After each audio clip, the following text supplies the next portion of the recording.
오늘 말씀 제목은 왜 흔들리는가입니다. 작년 7월부터 요나 시리즈를 시작했고 작년 12월 마지막 주일까지 15번에 걸쳐서 Y 시리즈 요나서에서 말씀을 나눴죠. 오늘 주보의 제목들을 본문과 함께 오늘까지 16개를 쭉 담아놨고요. 그래서 2번 남았습니다. 그래서 오늘 또 다음 주는 제가 없기 때문에 그 다음 주일까지 그래서 요나 Y 시리즈를 함께 나누려고 합니다. 오늘 말씀 제목은 왜 흔들리는가입니다. 요나서는 총 몇 장인 줄은 알아야죠? 4장이죠. 이게 전반과 후반으로 크게 나누어질 수가 있습니다. 먼저 1장, 2장은 요나가 하나님으로부터 명령을 받았죠. 근데 도망가요. 배를 타고 도망가다가 풍랑을 만나죠. 바다에 던져졌어요. 그런데 큰 물고기가 요나를 삼키고 또 그 배 안에서 물고기 뱃속 안에서 가서야 요나는 하나님을 찾았어요. 이게 누가복음 15장에 두 아들이 나오는데 큰 아들과 그러니까 형이죠. 형과 매우 흡사하죠. 탕자와 매우 흡사하죠. 돼지 막사에 가서야, 그러니까 아버지로부터 떠나서 허랑방탕하게 살다가 돼지 막사에 가서야 아버지를 생각하잖아요. 그러니까 이 탕자는 요나를 보여주는 일종의 매우 깊이 연결된 관계죠.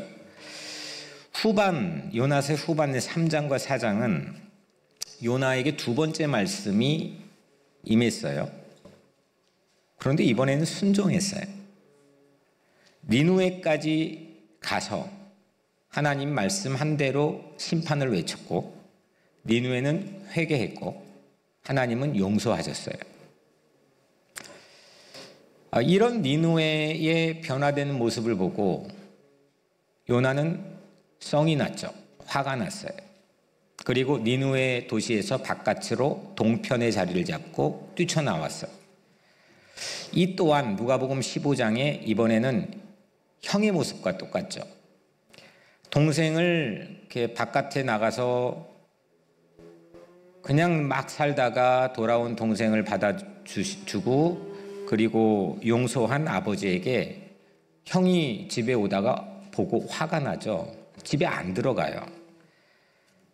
이 형은 또 한편 요나를 보여주는 매우 중요한 인물이죠.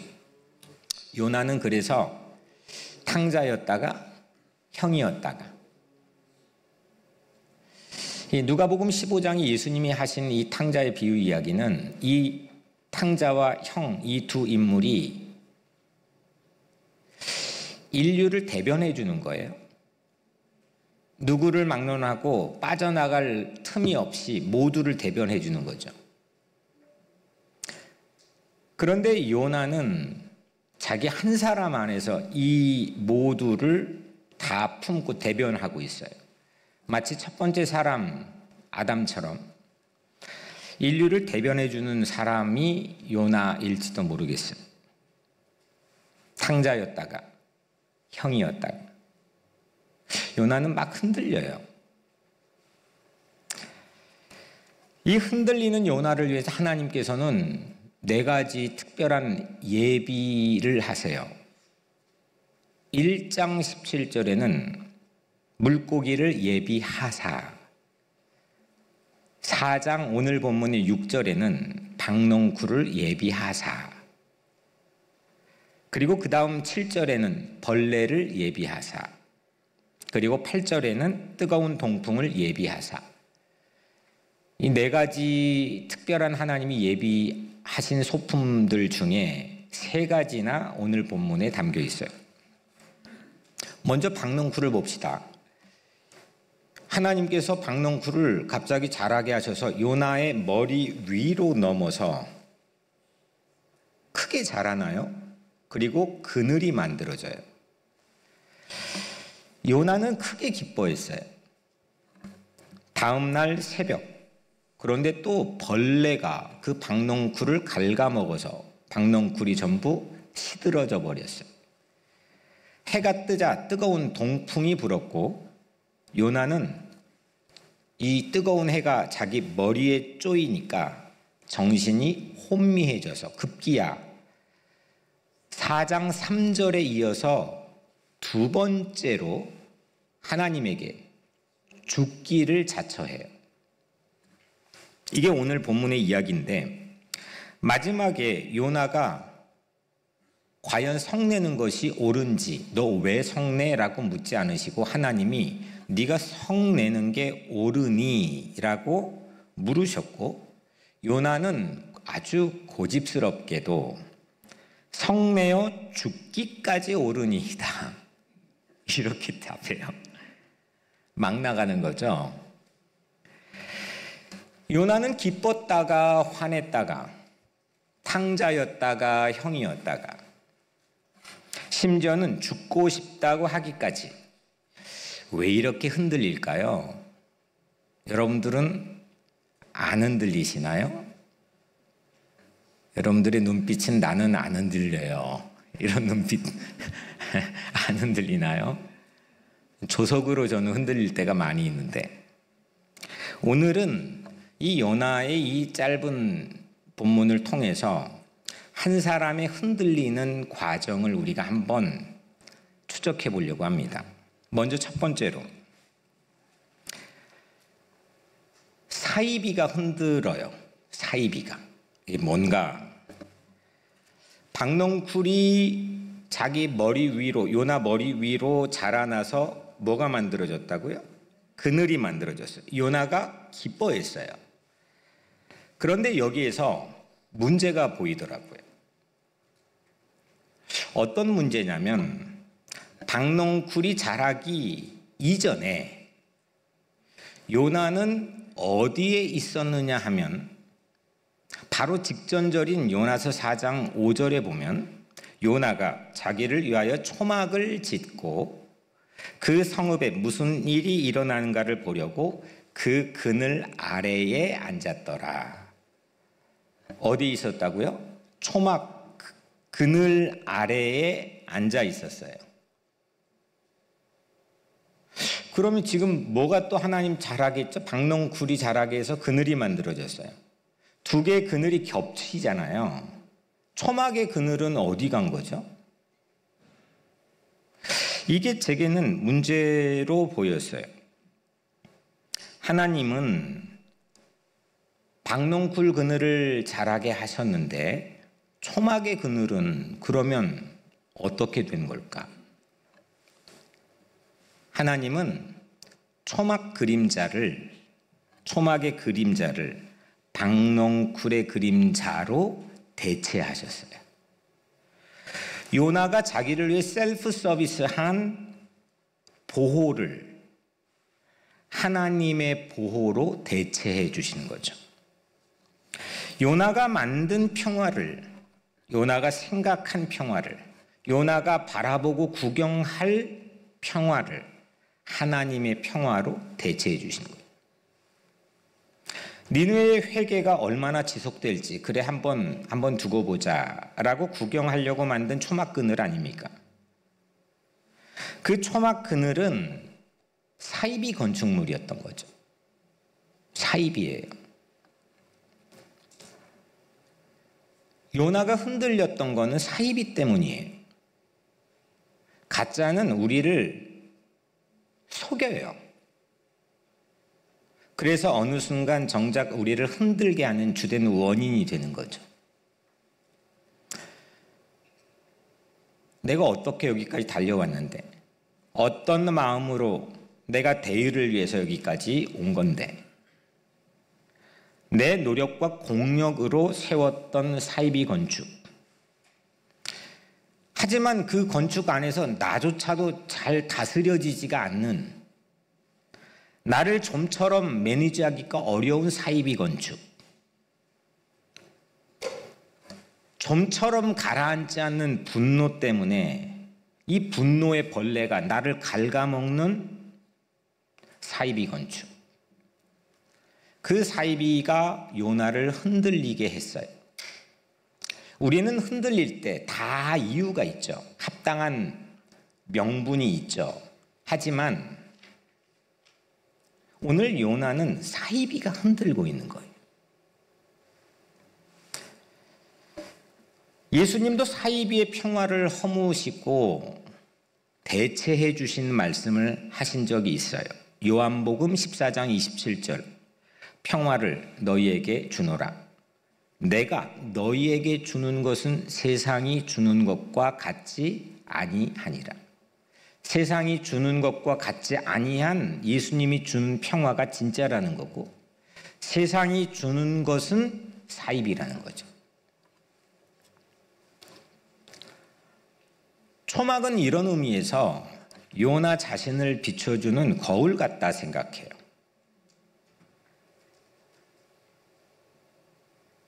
내가 무엇에 관심이 있는지, 무엇에 속아 넘어갔는지.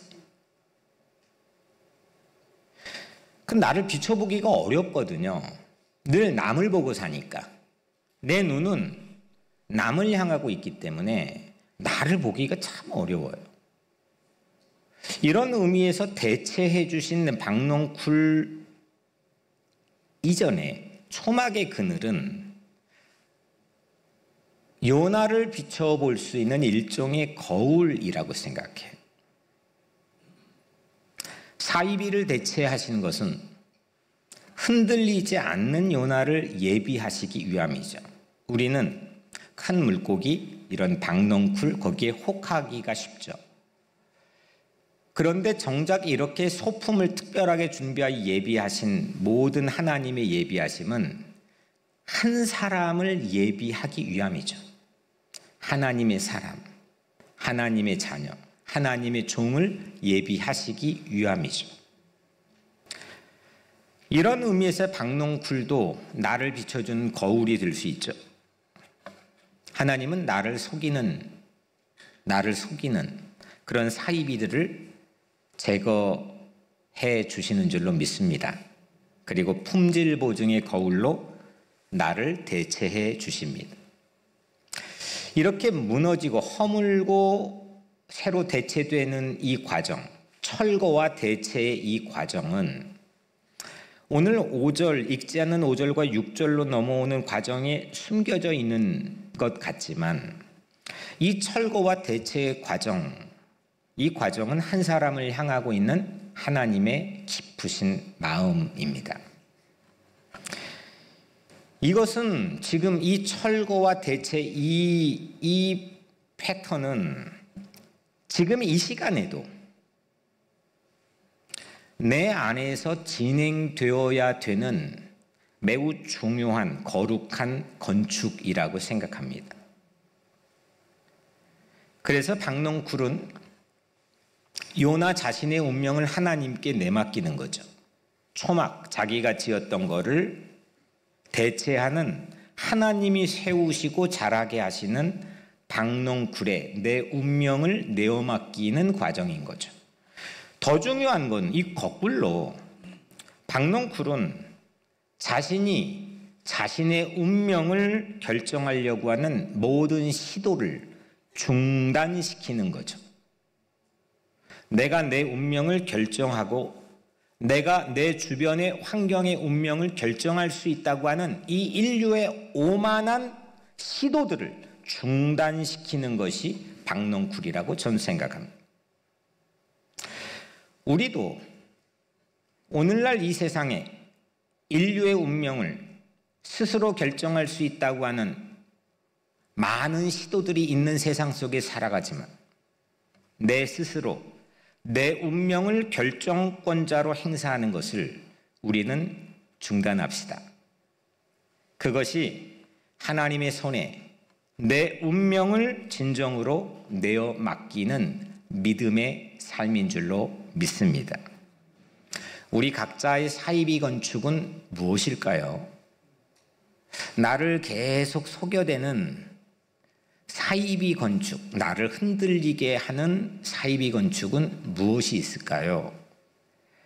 내 안전을 보장한다고 속이는 사이비를 하나님의 은혜의 박농쿨 그늘로 대체하는 특별한 은혜가 오늘 여러분들에게 있게 되기를 주의 이름으로 축복합니다. 두 번째로 미니멀을 맥시멀해서 흔들렸습니다. 영어라 죄송하지만 미니멀이 뭐죠? 최소의 극소의 것이죠.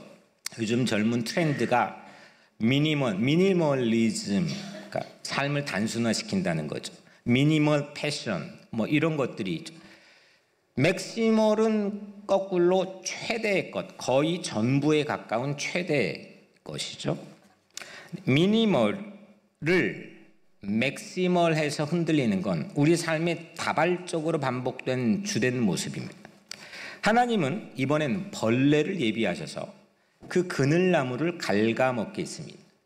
급기야 그 그늘나무의 그늘이 사라져 버렸습니다. 해가 솟았습니다. 그리고 푹푹 찌는 뜨거운 동풍을 하나님께서는 불게 했습니다. 해는 요나의 머리 위를 쪼아댔습니다. 그리고 요나는 정신이 혼미해졌습니다. 급기야 요나는 하나님께 죽고 싶다고 그렇게까지 얘기를 했습니다. 요나의 형편이 일면 이해가는 면이 많습니다. 왜냐하면 거의 모든 영역들이 사라지고 있기 때문입니다. 요나는 물고기 뱃속에서 나온 놀라운 기적 같은 믿기 어려운 새로운 탄생을 맛봤습니다. 죽었다가 바다에 던져질 때는 난 끝이다 라고 생각했을 거 아닙니까? 거기에서 물고기가 나타날 줄이야. 그 물고기 입에 내가 정확히 각도가 맞춰줄 줄이야. 그 물고기가 삼켰는데도 안 죽을 줄이야. 물고기가 또 육지에 나를 토해내, 이런 일이 일어날 수 있습니까? 하지만 이걸 우리 각자의 삶에 확장시켜 적용해보면 우리도 이때는 정말 아플싸 죽었구나, 끝이구나, 전부가 무너졌구나 생각하는 찰나가 있겠죠. 하지만 어느 순간 오늘 우리 각자의 삶은 여전히 이 자리에 앉아있다고 하는 이 사실은 육지에 토해내졌다고 하는 사실을 증명하는 거 아니겠습니까?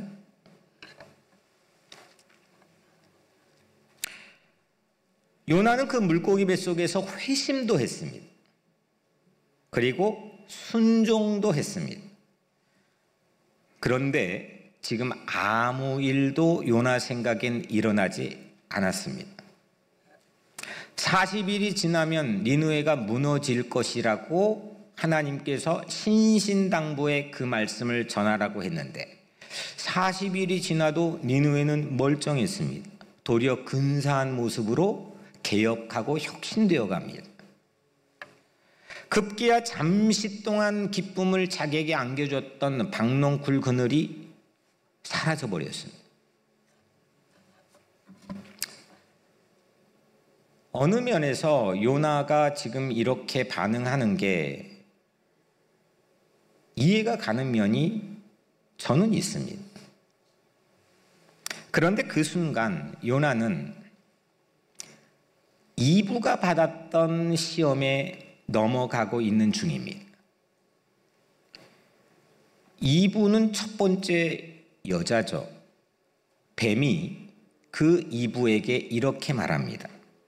하나님이 참으로 너희에게 동산 모든 나무의 열매를 먹지 말라 하시더냐. 이 말이 맞아요? 틀려요? 그러니까 왜 틀릴까요? 뱀이 말했습니까? 왜 틀릴까요? 그렇죠? 모든 나무의 열매를 하나님이 먹지 말라고 한 적이 있나요? 아니죠. 정확히 한번 하나님이 그러면 이브에게 했던 말씀을 찾아서 읽어드릴게. 비교해 보세요. 동산 각종 나무의 열매는 네가 임으로 먹되 모든 나무는 마음대로 네가 먹되 선악을 알게 하는 나무의 열매는 먹지 말라. 같아요? 틀려요? 틀리죠. 뱀은 모든이라는 한 단어만 교묘히 바꿔서 시험을 했던 겁니다. 한 나무뿐인데 모두 몽땅 전부를 먹지 말라고 하시더냐? 사탄은 이불을 흔들었던 겁니다. 미니멀, 최소의 박농쿨 하나, 그게 사라지니까 모두가 흔들렸습니다. 심지어는 자기의 삶 전부가 흔들렸습니다. 일면 감정이입을 요나에게 해보면 충분히 공감과 이해가 될 법하지만 박농풀 하나 지금 사라진 겁니다. 그런데 그동안 모두 사사오입해가지고 내 삶의 전부를 거기다 대입해버려서 난 다 사라졌다. 난 다 끝장났다. 난 다 무너졌다. 이렇게 생각하는 게 맞습니까? 틀립니까? 근데 우리는 어떻습니까? 이브도 요나도 그 미니멀이 맥시멀을 흔들고 있습니다. 요나는 이런 겁니다. 사라지자 죽여달라고 했으니까 정말 내가 소명을 받았었나? 의심하기 시작했겠죠. 혹시 하나님이 실수한 건 아닐까? 내가 잘못 들은 건 아닐까? 그때 내가 혼동했던 건 아닐까? 내가 진기했던 경험들이 허상은 아닐까? 막 의심이 물밀듯이 밀려왔을 겁니다. 박농쿨 하나에 요나는 죽음까지 생각할 정도로 맥시멀이 흔들리고 있습니다.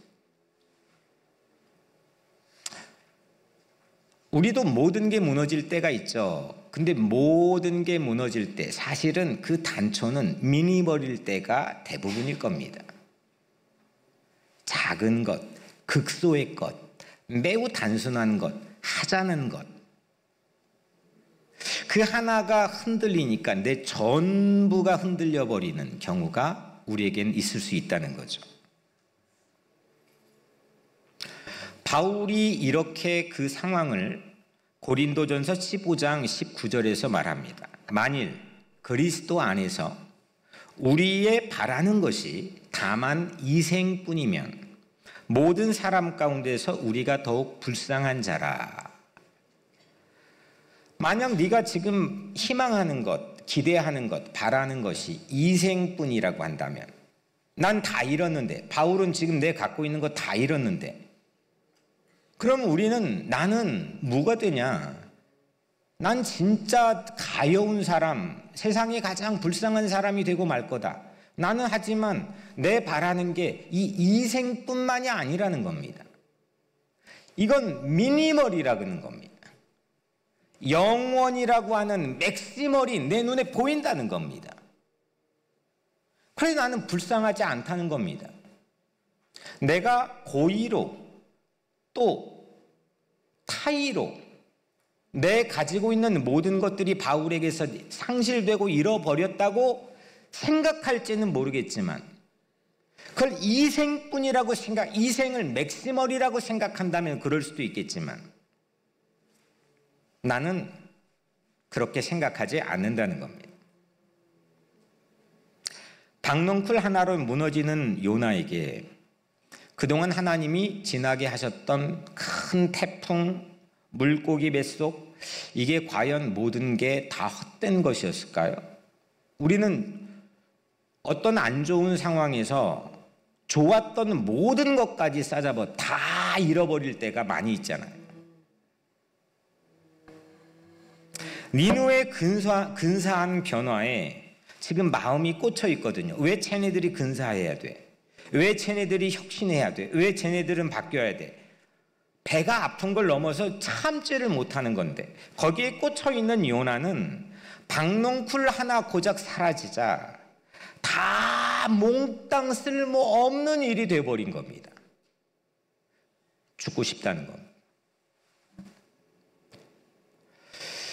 이건 부부 사이에서도 가정에서도 아니면 우리 각자의 삶의 모든 영역 안에서도 매우 빈번하게 반복되는 우리 삶의 하나의 양식일 수도 있습니다. 우리는 거꾸로 맥시멀이 미니멀을 덮어야 됩니다. 아멘? 우리에게 맥시멀이 있잖아요. 최대의 것이 있잖아요. 전부가 있잖아요. 핵심 가치가 있잖아요. 모든 게 있잖아요. 그게 꽝꽝꽝하고 미니멀이 우리를 건들 때 아프죠. 힘들 때도 있죠. 주저앉고 싶을 때도 있죠. 동풍처럼 나를 휙하고 못 견디게 만들 때도 있죠. 하지만 우리에겐 맥시멀이 있잖아요. 그 맥시멀이 미니멀을 덮어야 된다는 겁니다. 우리 열정도 동기부여도 목적의식도 다 사라질 때가 있겠지만 하나님은 결단코 내 전부를 무너뜨리지는 않는 줄로 믿습니다. 하나님은 전부를 무너뜨리지 않으세요. 첫 번째는 뭐였죠? 사이비가 흔들어요. 우리를 흔들어요. 가짜가. 두 번째는 미니멀이 맥시멀해서 우리를 흔들어요.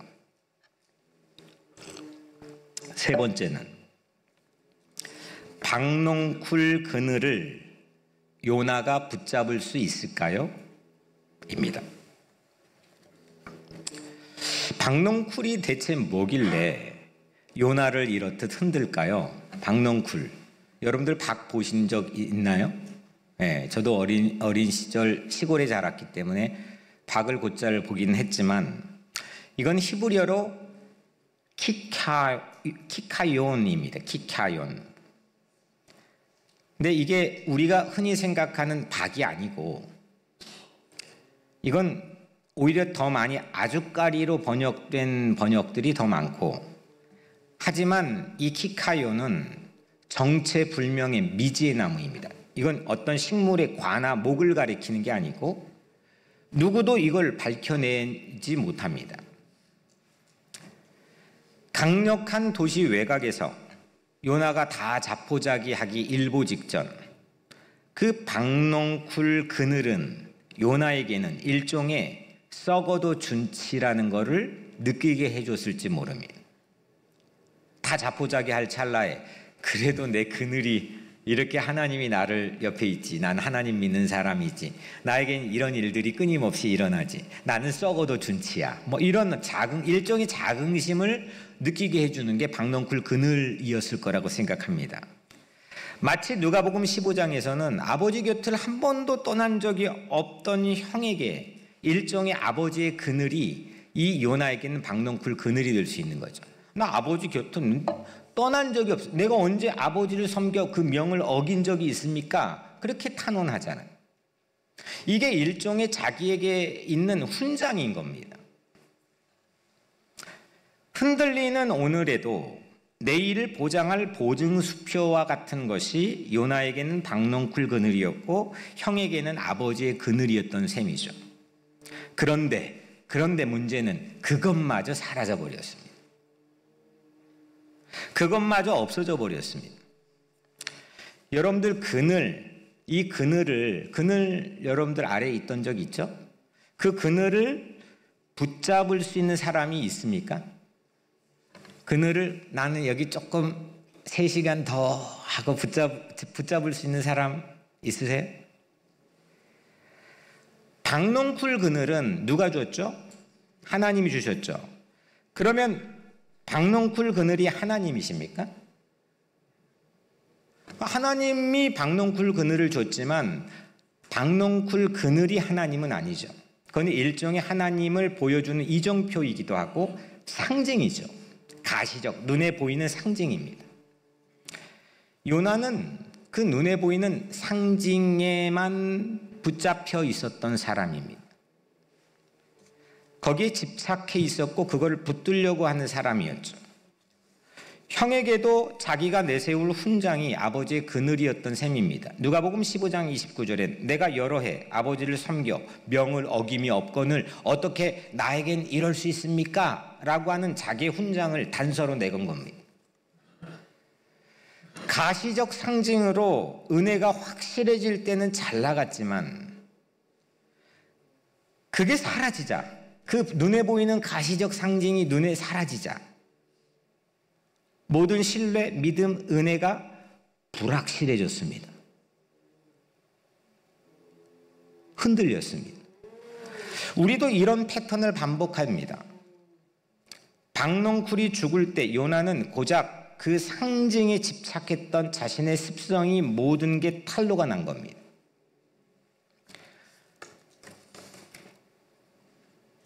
그걸 자기 너무 기뻐했죠. 큰 기쁨이라 그랬거든요. 그 기쁨이라는 감정이 유지되기 위해서는 박넝쿨 그늘이 거기에 호치케스를 박아놓고 멈춰 있어야 되는 겁니다.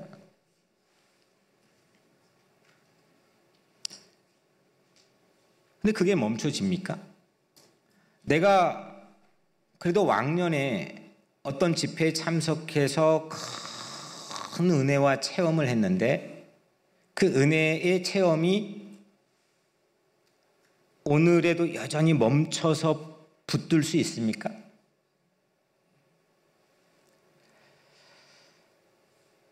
까짓 거라는 거는 뭐예요? 뭐 그 정도야. 그런데 그 까짓 거가 사라지자 모든 게 무너지는 내 집착의 소용돌이. 그게 뭘까요? 요나에게는 그 붙들려고 했던 그 집착했던 거는 자신의 국가였죠. 모든 걸 배타적으로 밀어내버리는, 사라지게 하는 자기의 신념이었죠.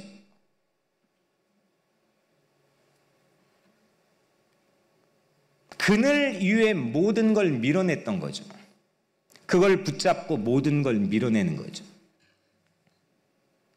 그런데 참 좋은 거는 우리 하나님께서는 이런 요나를, 그런 형을 포기하지 않으신다는 겁니다. 오히려 박넝쿨이 시드는 것은 일면 어쩌면 요나에게는 기회였던 셈입니다. 요나는 멈춰서 정체되어 있어서 흔들렸던 겁니다.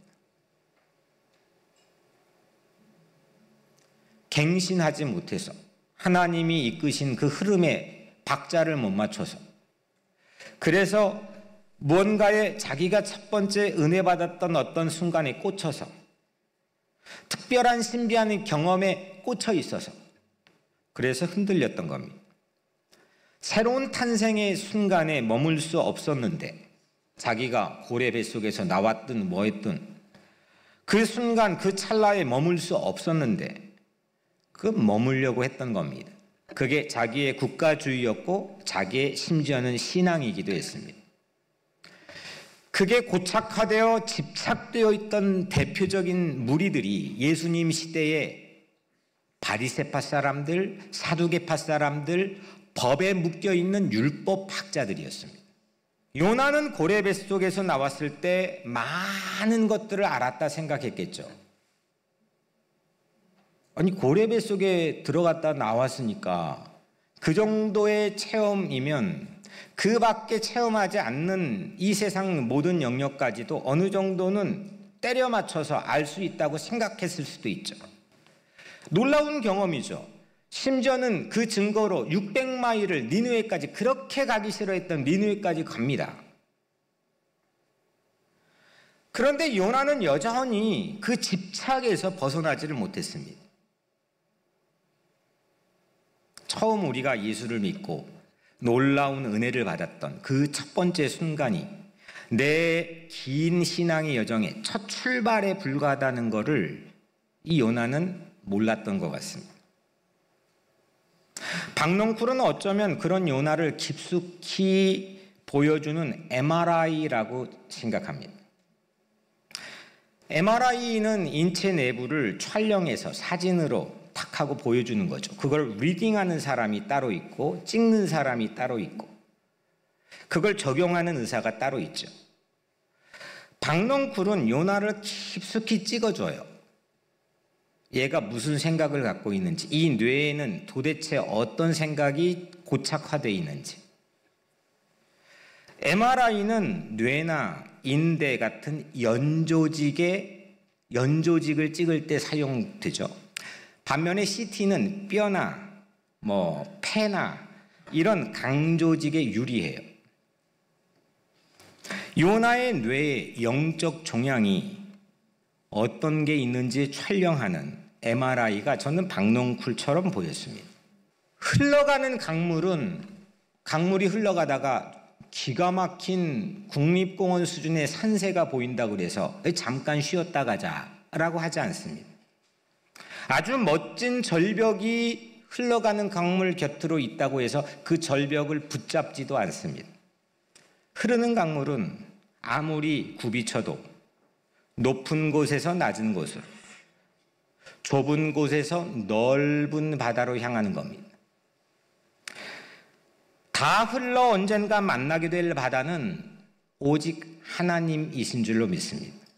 우리 삶의 온갖 일들, 펼쳐졌던 온갖 좋은 것, 슬펐던 것, 희노애락의 모든 것들, 이런 것들이 다 흐르는 강물처럼 결국 바다로 가서 만나게 하는 그 하나님, 모든 상징들이, 모든 신비한 경험들이 흐르고 흘러 만나야 되는 바다는 오직 하나님 한 분뿐인 줄로 믿습니다. 이걸 거스르고 박농쿨 그늘을 그걸 붙잡으려고 한다면 그게 사라지는 순간, 사라질 수밖에 없는 그늘인데 우리는 아주 매우 빈번하게 기쁨과 의심 사이를 왕복하며 마치 시계추처럼 살아갈 수밖에 없다는 겁니다. 사이비가 흔들고 미니멀이 흔들고 붙잡으려 했던 내 집착이 내 삶을 흔들 수가 있는 거죠. 그럼에도 우리에게 찾아오신다는 겁니다. 오늘 마지막 대지, 네 번째는 변하지 않는 것은 단 하나입니다. 요나서에 흐르고 있는 요나를 향한 하나님의 핵심 전략은 창세기의 희망 아이디어 첫 번째 설교의 제목이었던 하나님의 믿음입니다. 요나에게 우리가 뻔히 봐도 하나님이 속고 또 속아요. 그럼에도 불구하고 하나님은 끊임없이 요나를 믿어주시잖아요. 요나가 뭐라고? 또 누가복음 15장이 형이 뭐라고? 또 내가 뭐라고? 설득될 때까지 기다리며 믿음을 거두지 않으시는 분이 하나님 말고 또 누가 있습니까? 변하지 않는 것은 단 하나, 하나님의 믿음이고 하나님의 사랑인 거죠. 하나님은 지치지도 않으시고 좌절하는 것도 모르신 채 포기하지도 않으신 하나님, 그 하나님은 변하지 않으십니다. 요나의 가장 큰 불만의 정체는 하나님이 한 입으로 두 말 했다는 겁니다. 40일 후에 무너진다고 했는데 왜 멀쩡하냐는 겁니다. 하나님 한 입으로 두 말 하셨죠. 자기는 그래서 옳았고 하나님은 틀렸다고 4장 초반부에 말씀했죠.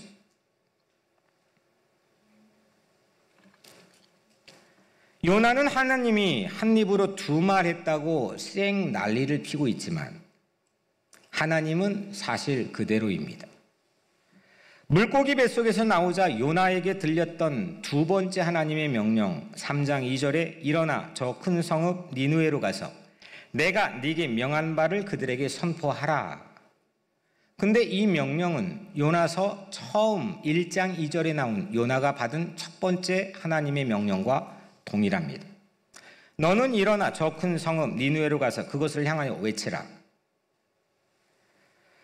풍랑, 물고기, 니누에, 초막, 박넝쿨 수 없는 것들이 피고 지었을지라도 우리 각자의 삶의 주변에 수없는 것들이 융기가 되고 가라앉는 순간들이 반복되었을지라도, 그 경험을 뚫고 나온 나일지라도 하나님의 뜻은 늘 그대로 그 자리입니다.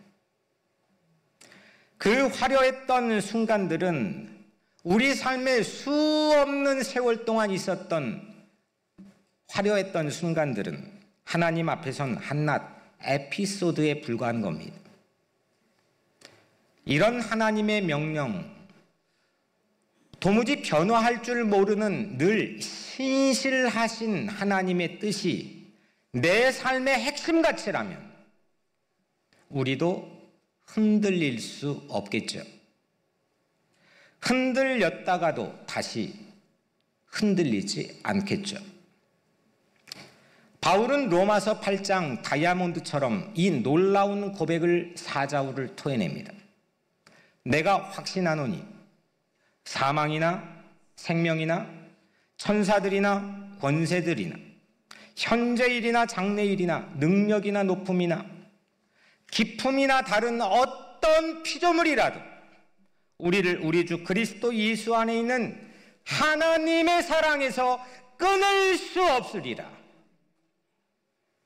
변하지 않는 하나님의 사랑에서 내 삶이 가장 극에서 극으로 가는 수없는 변화가 있을지라도, 사망에서 생명으로, 천사들에서 세상의 권세자들로, 현재일에서 장래일로, 능력에서 높음으로, 기쁨에서 다른 어떤 피조물로 변화할지라도 도무지 변화할 줄 모르는 하나님의 사랑에서 나의 관계는 끊어질 수 없다고 고백했습니다.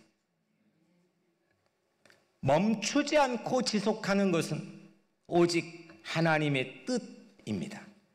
하나님의 사랑입니다. 하나님의 믿음만이 지속합니다. 흔들릴 수 없는 우리의 운명은 니느웨에 가라고 하는 땅끝까지 이르러 내 증인이 되라고 하는 이 하나님의 뜻입니다. 불변입니다. 하나님의 마음입니다. 하나님의 뜻입니다. 그 뜻대로 사는 것, 그 뜻을 내 삶의 핵심 가치로 품으며 그 사랑을 실천하며 살아가는 것, 그것이 우리가 흔들리지 않을 가장 위대한 나침판입니다. 오늘부터 부활주일까지 한 달, 그 기간을 하나님은 기회로 우리에게 주셨습니다. 부활주일 홈커밍 앞두고 이 한 달 동안 내 삶의 핵심 가치는 무엇인가? 나는 뭘 한다곤 하지만 이리저리 좌충우돌하며 늘 끊임없이 흔들리는 내 삶, 그 삶에서 내 나침판은 과연 하나님의 뜻을 가리키고 있는가? 한 영혼 깊이 사랑하기, 이 슬로건은 하나님의 뜻입니다. 사랑하는 여러분, 사이비가 우리를 흔듭니다.